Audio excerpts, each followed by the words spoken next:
Hi, good morning, my dear student. Today we are going to discuss your class 12th history chapter Mahatma Gandhi and the national movement. My dear, my study video we will discuss on the biography of Mahatma Gandhi. We try to understand the struggle of Mahatma Gandhi in South Africa. We will continue this topic again today in my class. But before start, I would like to tell you the statement which was given by Pandit Jawaharlal Nehru about Gandhi. Gandhi ji ताजी हवा के उस समान तेज झोंके की तरह आए जिसने हमारे लिए खुली हवा में सांस लेना संभव बनाया।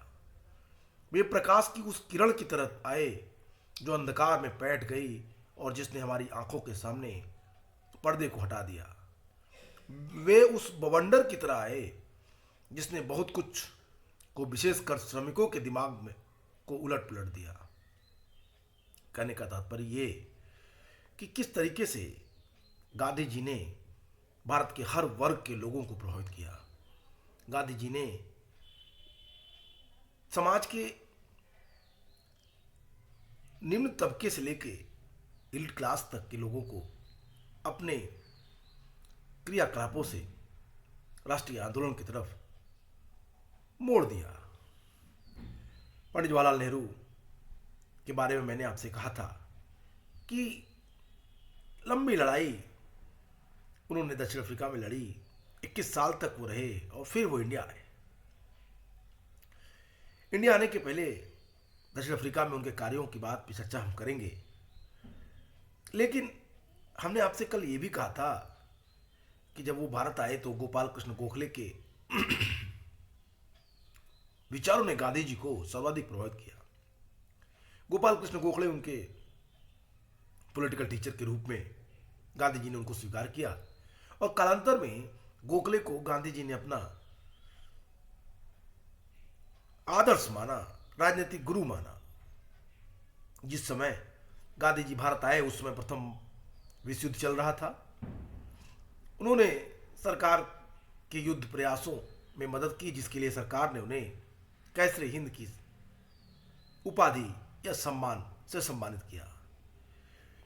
युद्ध के दिनों गांधी जी का ऐसा मानना था कि यदि हम अंग्रेजों की मदद करेंगे तो अंग्रेज युद्ध के बाद हमारे लिए कुछ अच्छे कदम उठाएंगे। इसलिए गांधी जी ने प्रथम विश्व युद्ध में भारतीयों को प्रमोट किया कि वो अंग्रेजी सेना में भर्ती हों, ब्रिटिश आर्मी में भर्ती हों। भारतीय युवाओं को सेना में भर्ती करने के लिए उन्होंने प्रोत्साहित किया था, जिसके लिए कुछ लोग उन्हें सेना में भर्ती करने वाला सार्जेंट भी कहने लगे थे। गांधी जी भारत आने पर 1915 में अहमदाबाद के समीप साबरमती नदी के किनारे सत्याग्रह आश्रम की स्थापना की। गांधी जी ने 1909 में लिखी अपनी पुस्तक हिंद स्वराज में स्वराज्य सुशासन की विस्तृत व्याख्या की है। भारत में 1917 से 1918 के बीच उन्होंने 3 संघर्ष के बारे में काम किया, जिससे गांधी जी जल्दी ही भारतीय जनमानस के मन और मस्तिष्क पे प्रभावित हो गए, अपनी छाप छोड़ दी। कल मैंने आपको गांधी जी के दक्षिण अफ्रीका में रहने के दौरान किस तरीके से उन्होंने संघर्ष किया उस पर चर्चा की थी। कल मैंने आपको बताया था कि गांधी जी पहले भारतीय थे जो इतने पढ़े लिखे थे, इतने योग्य थे, जो दक्षिण अफ्रीका गए as a barrister, as a lawyer, और उन्होंने भारतीयों के लिए एक लंबा संघर्ष लड़ा, एशियाटिक रजिस्ट्रेशन एक्ट की खिलाफत की। हमने कल आपसे यह भी कहा था कि गांधी जी किस तरीके से कई जगह गांधी जी को अपमानित किया गया। मैंने डरबन से प्रिटोरिया की यात्रा और मैरिसबर्ग में उनको ट्रेन से उतारने की घटना का जिक्र किया। मैंने कल आपसे जोहान्सबर्ग से डरबन की यात्रा के दौरान उन्हें मारने और पीटने का भी उल्लेख किया।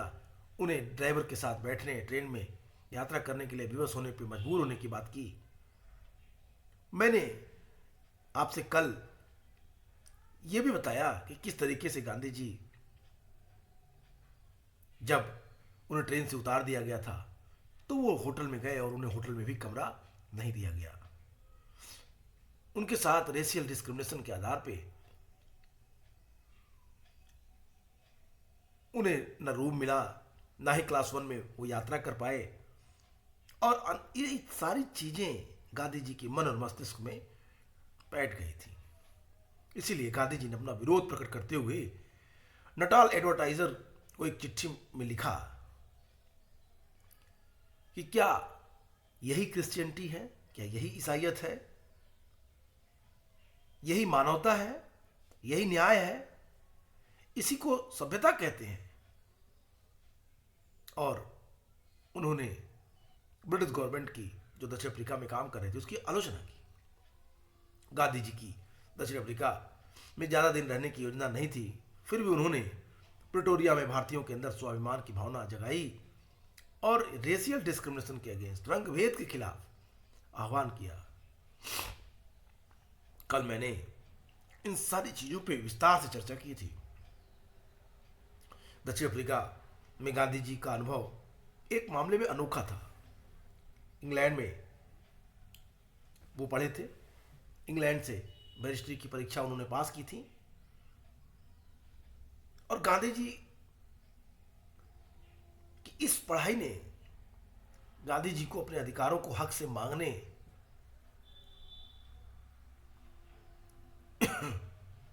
की जो भावना गांधी जी में संग्रहित की, वो काफी महत्वपूर्ण थी।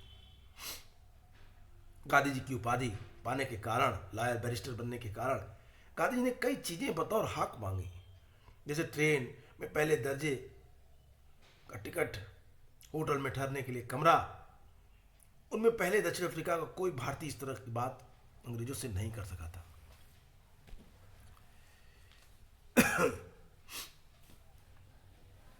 अब परिस्थितियां बदल रही थी। समय के अनुसार गांधी जी के अंदर एक मैच्योर लीडर रूप लेता जा रहा था। गांधी जी के अनुभवों ने गांधी जी को और बाकी भारतीयों को यह समझा दिया कि यहाँ पे अंग्रेज भारतीयों को समान अधिकार नहीं देना चाहते। इसीलिए वे समझ गए कि जो अंग्रेज हैं, अंग्रेज जाति है, जो इंग्लिश मैन है, वो हर हाल में अपनी जाति संप्रभुता को कायम रखना चाहते हैं। यदि यह बात न होती तो गांधी जी के साथ इस तरह का दोयम दर्जे का व्यवहार नहीं किया जाता, क्योंकि गांधी जी तो पश्चिमी सभ्यता से ही पढ़ के आए थे। गांधी जी की एजुकेशन लंदन में ही हुई थी। चूंकि गांधी जी अकेले ही वहाँ ऐसे भारतीय थे जो उच्च थे, गोरे शासकों के साथ उनकी ही भाषा में बात कर सकते थे, जो कानूनों और शासन प्रणाली की बारीकियों को समझ सकते थे, जो विरोध पत्र लिख सकते थे और संगठन बनाना जानते थे, जो भारतीयों को उनके शासकों के आगे प्रतिनिधित्व कर सकते थे। इसलिए उनसे उम्र में कहीं बड़े लोग ने भी गांधी जी को अपना नेता माना। गांधी जी दक्षिण अफ्रीका में संघर्ष चलाने के लिए तैयार हो गए। जैसा कि कल मैंने आपसे कहा था कि गांधी जी गए थे 1893 में और गांधी जी रिटर्न हुए 1915 में। गांधी जी महीने भर दक्षिण अफ्रीका के लोगों, भारतीयों के लिए लड़ाई लड़ने के तैयार हुए थे, लेकिन गांधी जी वहां रह गए 20 साल।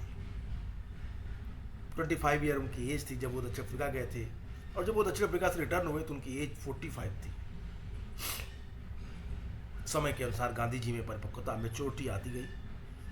गांधी जी की 1894 से 1906 की राजनीतिक गतिविधियों को भारतीयों के नरमपंथी आंदोलन की संज्ञा दे सकते हैं। इस दौरान गांधी जी दक्षिण अफ्रीकी विधानमंडल में भारतीयों के हित के लिए तमाम सारी मांगे रख रहे थे।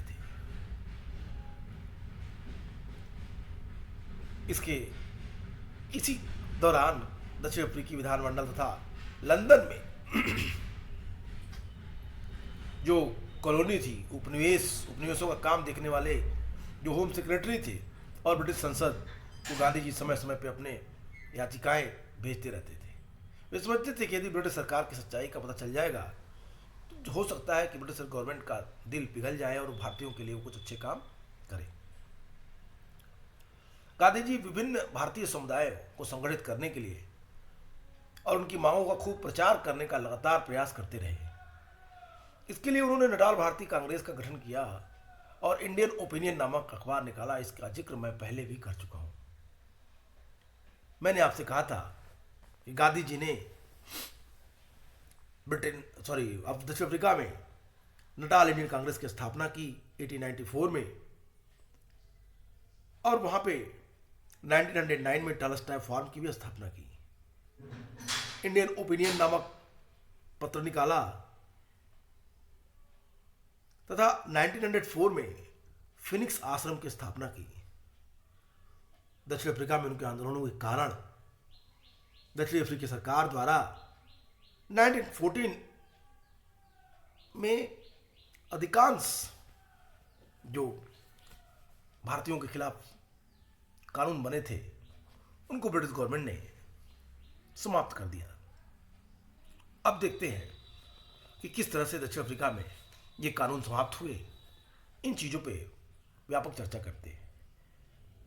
गांधी जी, जैसा कि मैंने पहले बताया था कि सत्याग्रह आंदोलन गांधी जी ने सबसे पहले दक्षिण अफ्रीका में ही शुरू की थी। 1906 के बाद गांधी जी ने अवज्ञा आंदोलन शुरू किया। सभी ने ये अवज्ञा आंदोलन, जिसे सत्याग्रह का नाम दिया गया, सबसे पहले इसका प्रयोग उस कानून के खिलाफ किया गया जिसके तहत हर भारतीय को रजिस्ट्रेशन सर्टिफिकेट लेना जरूरी था, उस पर अंगूठे का निशान लगाना था और इसे हर भारतीय को 24 घंटे अपने पास रखना था।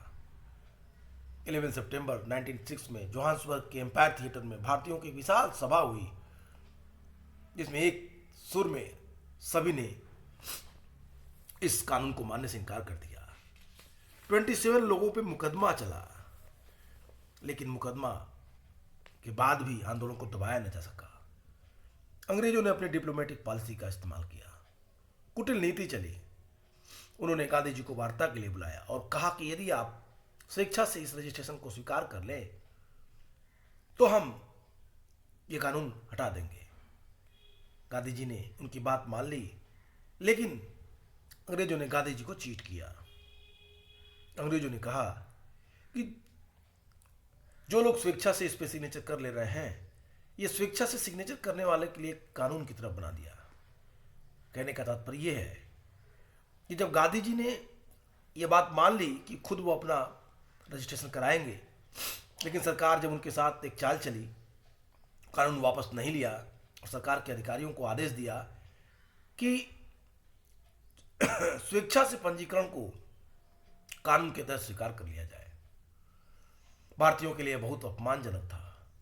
उन्होंने गांधी जी के नेतृत्व में अपने पंजीकरण प्रमाण पत्रों को इकट्ठा कर सार्वजनिक रूप से उसकी होली जलाई।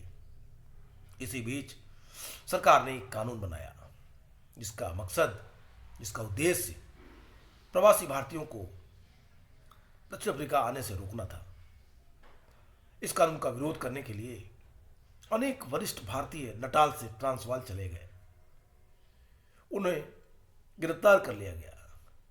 ट्रांसवाल के तमाम भारतीयों ने भी इन आंदोलनकारियों का साथ दिया। कुछ लोग बिना लाइसेंस के खुमचे लगाने लगे, छोटी दुकान लगाने लगे।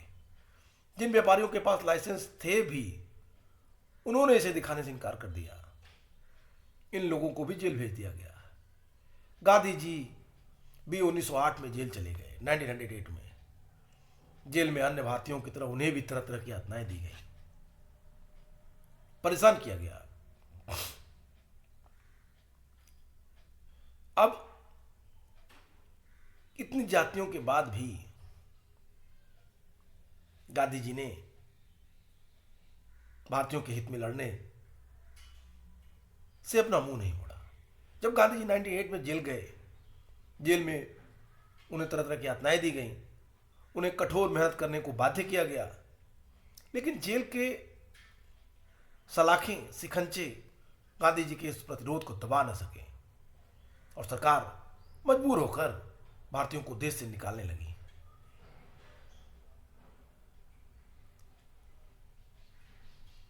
एक तरफ गांधी जी और भारतीयों को दक्षिण अफ्रीकी सरकार जेल में बंद कर रही थी, और दूसरी तरफ दमनकारी नीति के तहत भारतीयों को देश से निकाल भी रही थी। अब ये जो चीजें, ये जो स्टेप ब्रिटिश गवर्नमेंट के द्वारा उठाए जा रहे थे अफ्रीका में, उनके शिकार ज्यादातर गरीब ही हुए। व्यापारियों के आर्थिक हितों पर आघात करने की धमकी भी दी गई कि यदि आप हमारे साथ नहीं रहेंगे तो हम आपके खिलाफ भी ब्रूटल और स्ट्रिक्ट एक्शन लेंगे। जब आंदोलन संकट के दौर में था, प्रतिबद्ध सत्याग्रही, जो कमिटेड सत्याग्रही थे, जेल आते जाते रहे, लेकिन अधिकांश आंदोलनकारी थक गए थे। सरकार का अड़ियल रवैया बरकरार था, अतः आंदोलन लंबा खिंचने वाला था।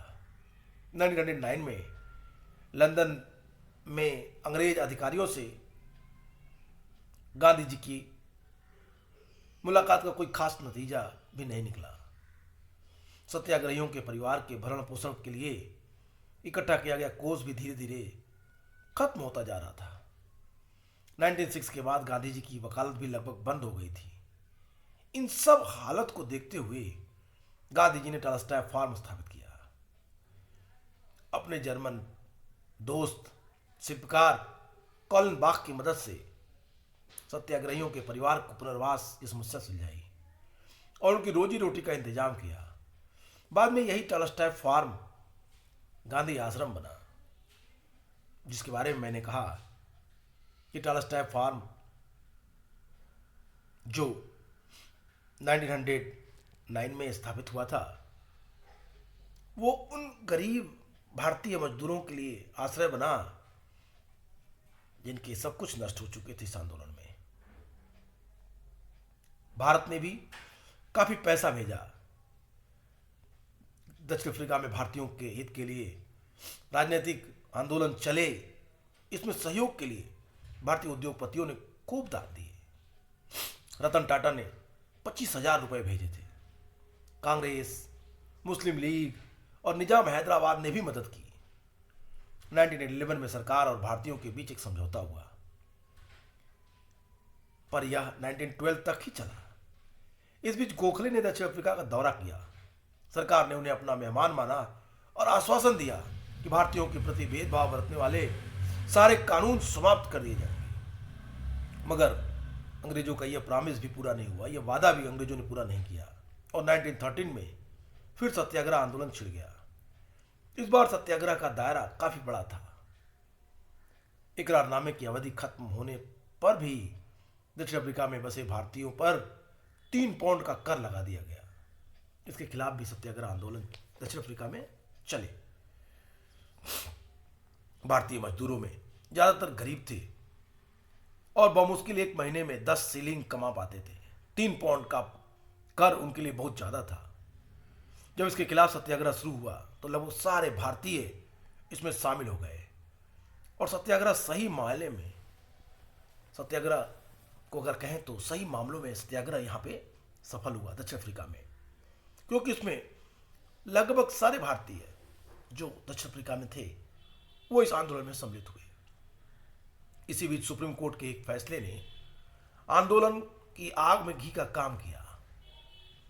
सुप्रीम कोर्ट ने उन सभी शादियों को, मैरिज को, जो ईसाई पद्धति से संपन्न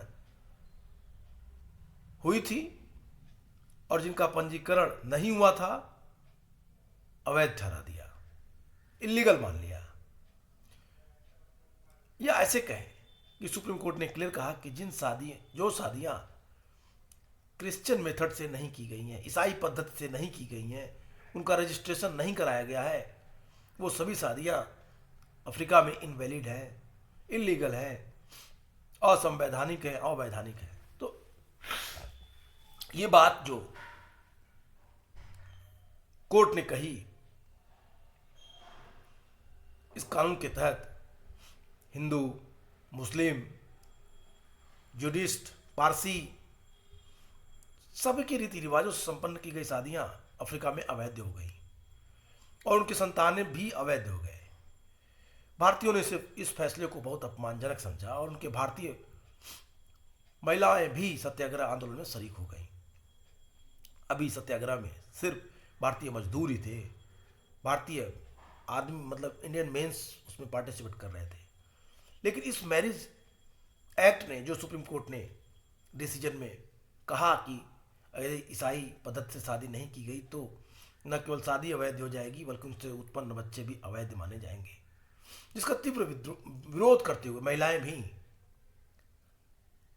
आंदोलन में हिस्सेदारी की, पार्टिसिपेट की। आंदोलन का दायरा काफी बढ़ गया। गांधी जी ने महसूस किया कि अब अंतिम संघर्ष का समय आ गया है और इसमें सारी ऊर्जा झोंक देनी चाहिए। कस्तूरबा गांधी समेत 16 सत्याग्रही कानून की अवहेलना कर नटाल से ट्रांसवाल पहुंच गए और गिरफ्तार कर लिए गए। 11 महिलाओं का एक जत्था, एक गुट 11 वीमेंस, बिना परमिट के टलस्टॉय फार्म में मार्च करता हुआ नटाल पहुंच गया। यह जत्था, यह ग्रुप नटाल के एक कस्बे न्यू कैसल में था। यहाँ इन लोगों ने माइन वर्कर, जो खदान मजदूर जिसमें ज़्यादातर तमिल थे, उनसे बातचीत की और उन्हें हड़ताल करने के लिए प्रोत्साहित किया। बाद में इस जत्थे को गिरफ्तार कर लिया गया। गांधी जी फौरन न्यू कैसल पहुंच गए और आंदोलन की बागडोर संभाल ली। मालिकों ने मजदूरों के मकान में बिजली पानी का कनेक्शन काट दिया और उन्हें मकान छोड़ने को मजबूर करने लगे। गांधी जी इन 2000 मजदूरों का जत्था लेकर चल पड़े ट्रांसवाल की ओर। इस मार्च के दौरान गांधी जी 2 बार तो गिरफ्तार कर छोड़ दिया गया, पर तीसरी बार गिरफ्तार कर उन्हें जेल भेज दिया गया। लेकिन मजदूर डिसअपॉइंट नहीं हुए, हतोत्साहित नहीं हुए। तब तक मार्च करते रहे जब तक कि उन्हें जबरदस्ती ट्रेन में बैठाकर नटाल नहीं भेज दिया गया। नटाल में इन मुकदमा चलाया गया इनके ऊपर और जेल भेज दिया गया। जेल में तरह तरह की यातनाएं दी गईं। इन्हें कोड़ों से मारा गया, इन्हें भूखा रखा गया। पुलिस के घेरे में इनसे खदानों में कड़ी मेहनत कराई गई। खुद गांधी जी से पत्थर तोड़ने का काम कराया गया। एक अंधेरी कोठरी में जमीन ही उनका बिछावन थी। अदालत में ले जाते समय उनके हाथ और पांव में बेड़ियां पहनाई जाती थी। इतना सब होने के बाद भी भारतीयों ने ब्रिटिश गवर्नमेंट की जाति से हार नहीं मानी। इस दमन का समूचा भारतीय समुदाय तिनमिला उठा। खदान और बागान मजदूरों की हड़ताल बड़े पैमाने पर कर दी गई। गोखले ने भारत का दौरा कर इस अत्याचार के खिलाफ जनमत तैयार किया। लॉर्ड हार्डिंग तक ने इसकी निंदा की। हार्डिंग के शब्दों में, ऐसा कोई भी देश जो अपने और सभ्य कहता है इस तरह के अत्याचारों को बर्दाश्त नहीं करेगा। हार्डिंग ने अत्याचारों के आरोप की निष्पक्ष जांच कराने की अपील की। ये वही लॉर्ड हार्डिंग थे जो भारत में उसमें गवर्नर जनरल थे। उन्होंने भी अपने लोगों की इस जाति की भर्त्सना की, इसकी निंदा की। Lord Hardinge, Gandhi ji, Gokhale, CF Andrews से कई बार लंबी बातचीत के बाद दक्षिण अफ्रीकी सरकार ने भारतीयों की मुख्य मांग मान ली। एक समझौता हुआ। 3 पाउंड कर का पंजीकरण प्रमाण पत्र से संबद्ध कानून खत्म कर दिए गए। भारतीय रीति रिवाज से विवाह करने की छूट दी गई और भारतीय अप्रवासियों की अन्य कठिनाइयों पर भी सहानुभूतिपूर्व विचार करने का आश्वासन दिया गया। शांतिपूर्ण अवज्ञा से शत्रु को आंदोलन की मांग मनवाने पर मजबूर किया जा सकता है। गांधी जी ने यह बात दक्षिण अफ्रीका में सीख ली। सत्याग्रह के माध्यम से कितना भी कठिन और कितना भी मजबूत शत्रु क्यों न हो, उसे पराजित किया जा सकता है। ये बात गांधी जी ने अपने आंदोलनों से दक्षिण अफ्रीका में प्रूफ किया, सिद्ध किया। उन्होंने भारतीयों के लिए दक्षिण अफ्रीका में लगभग सारी मांगें मनवा ली थी। अब वो अपने देश लौटने की तैयारी करने लगे। दक्षिण अफ्रीका के अनुभवों को बड़े व्यापक पैमाने पर अब आजमाया जाने वाला था। दक्षिण अफ्रीका के संघर्षों ने गांधी जी को और भी कई मायनों में राष्ट्रीय आंदोलन के नेतृत्व के लिए तैयार किया। दक्षिण अफ्रीका के गरीब भारतीयों के जुझारूपन को देखते हुए गांधी जी को यह विश्वास हो गया था कि भारतीय जनता किसी उदात्त उद्देश्य के लिए जुझारू और संघर्ष और बलिदान को हमेशा तैयार हो जाएगी।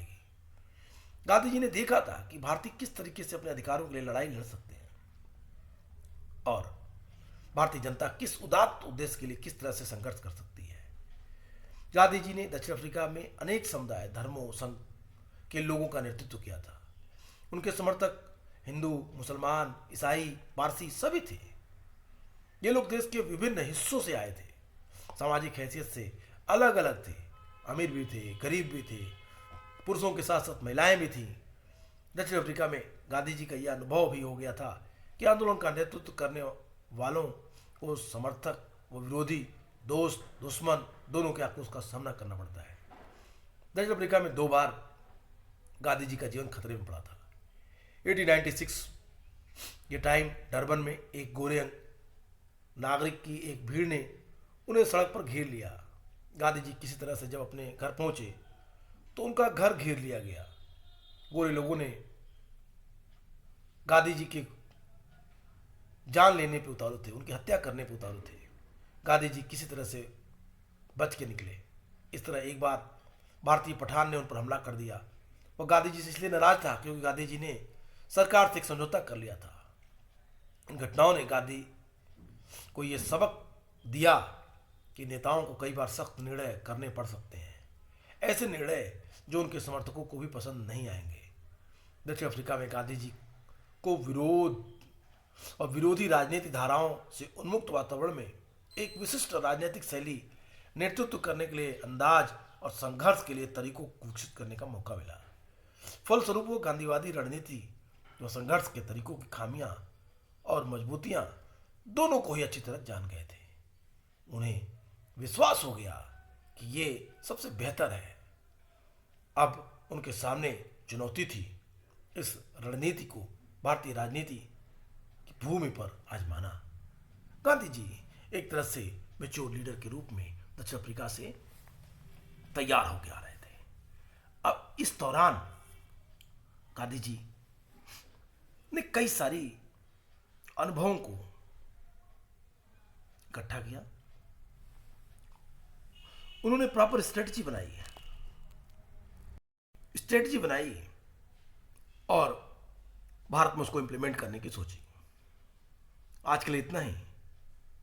फिर अगले वीडियो में बात करेंगे भारत वापसी के बाद गांधी जी ने अपने इस अनुभवों को जो दक्षिण अफ्रीका में प्राप्त किया था किस तरह इंप्लीमेंट किया, गांधी कितने सफल हुए, गांधी जी का आंदोलन कितना भारतीयों को प्रभावित कर सका। विस्तार से चर्चा करेंगे अपने नेक्स्ट क्लास में। Good bye and take care.